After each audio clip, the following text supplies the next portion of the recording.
Every year, young men and women, mostly fresh out of high schools across the country, embark on this unique journey. Starting out as civilians with raw intellectual and physical assets, they undergo a regimen that would decimate their ranks in the next 4 years. Those who survive do not just graduate, they emerge as a unique breed of leaders.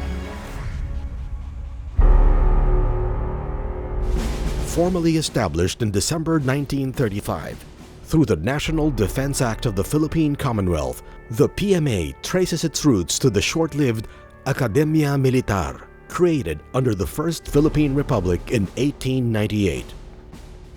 Under American colonial rule, formal military training was revived in 1905. An officer's school later came to be known as the Philippine Constabulary Academy, based in Baguio City. The PMA supplanted the Constabulary School and replaced its 3-year curriculum with a 4-year Bachelor of Science program. World War II temporarily halted PMA operations, forcing the advanced graduation of the classes of 1942 and 1943 for deployment to actual combat. In 1947, 10 months after the post-war Philippine Republic was inaugurated, the PMA reopened at Camp Henry T. Allen in Baguio City.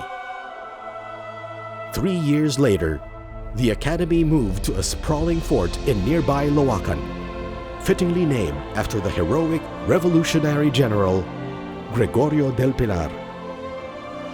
The PMA would remain an all-male institution until 1993, when it admitted its first female cadets in accordance with Republic Act 7192. That same year, the Academy introduced a tri-service curriculum catering to the specific needs of the Army, Navy, and Air Force during the last 2 years of training. Over the years, the PMA has refined a holistic program for developing cadets in body, mind, and spirit to become exemplary leaders in the military and beyond.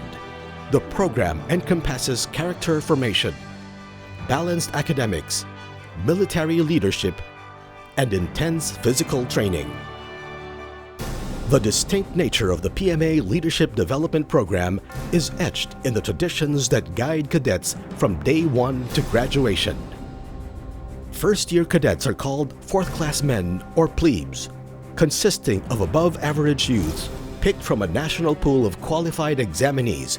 Plebes are jolted out of their civilian comfort zones upon their reception at the PMA on April 1 of each year.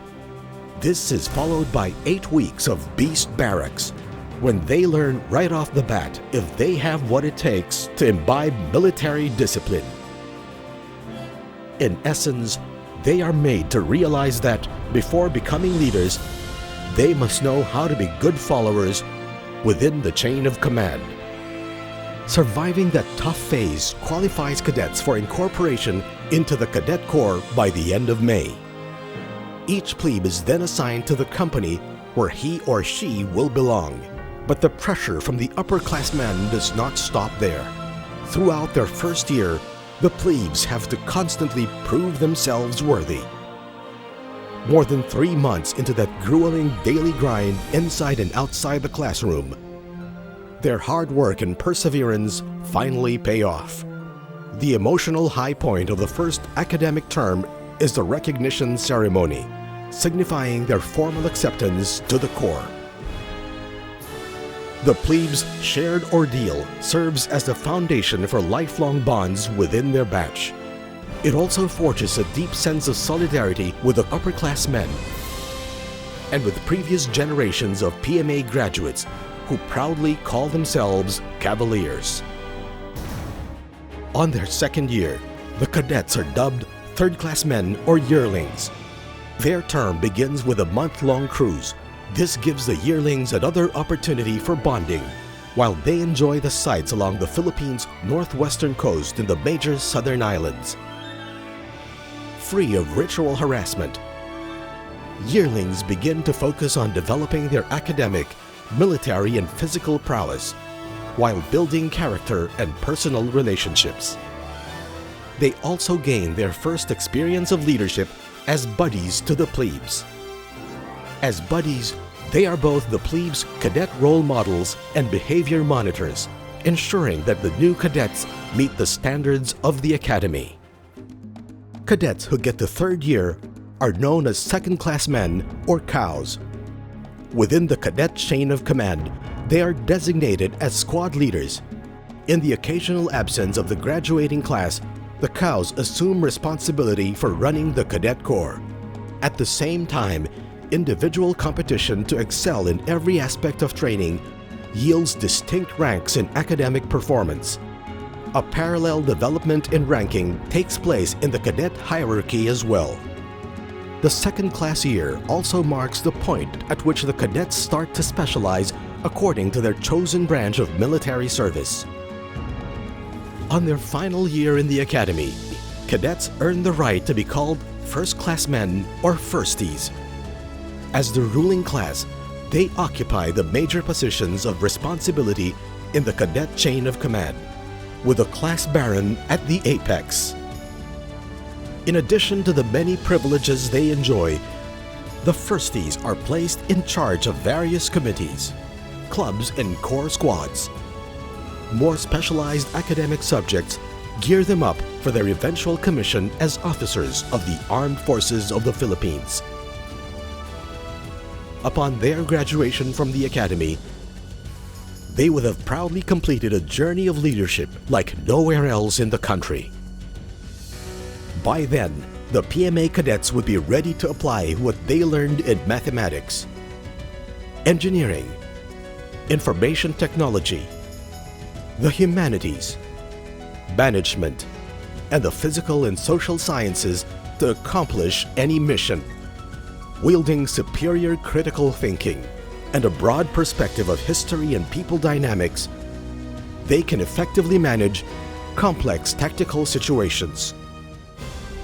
As military leaders, PMA graduates are armed with a core arsenal, ranging from marksmanship and combat skills to map reading and signal communication, to command respect and compliance among subordinates. They are equipped to lead small unit operations, to manage tight logistics, and to train their teams. Even before they are commissioned as officers, PMA graduates would have acquired a thorough grasp of the fundamentals, of battlefield tactics on the ground, of naval and marine operations, and of the principles and nuances of air warfare. The Academy also prepares its cadets adequately for the immense physical demands of their profession.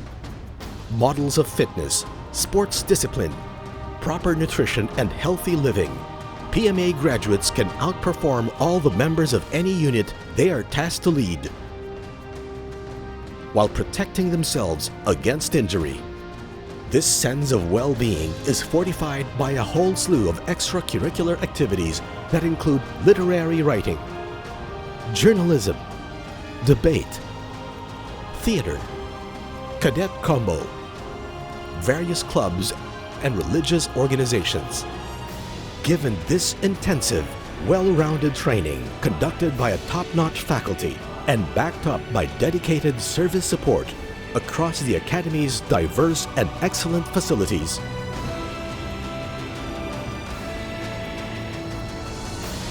it is not surprising that PMA cadets, as individuals and as teams, reap multiple awards and trophies in academic and athletic competitions.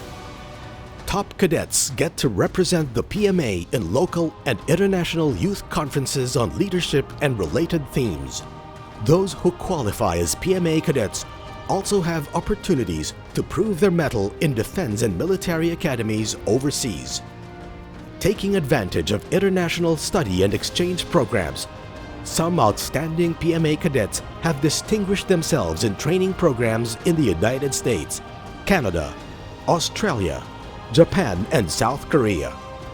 Most important of all the aspects of training, PMA graduates are grounded in the time-honored values of courage, integrity, and loyalty. They are fearless not just in combat, but also in the defense of their convictions. Their sense of integrity has been honed by their strict adherence to a simple yet resonant honor code that the cadets themselves enforce. On one level, they are loyal to the Academy and to their fellow Cavaliers. On a higher plane, PMA graduates pledge allegiance to the flag and to the supremacy of civilian authority. In all these diverse ways, the Philippine Military Academy leaves an indelible, holistic imprint on each of its graduates. By molding exemplary young men and women year after year, the PMA continues to share its prized legacy with a nation that will always be in need of its brand of leadership. In turn, the young Filipinos chosen to embark on that unique journey relish the challenge to transform themselves into multifaceted leaders for the rest of their lives.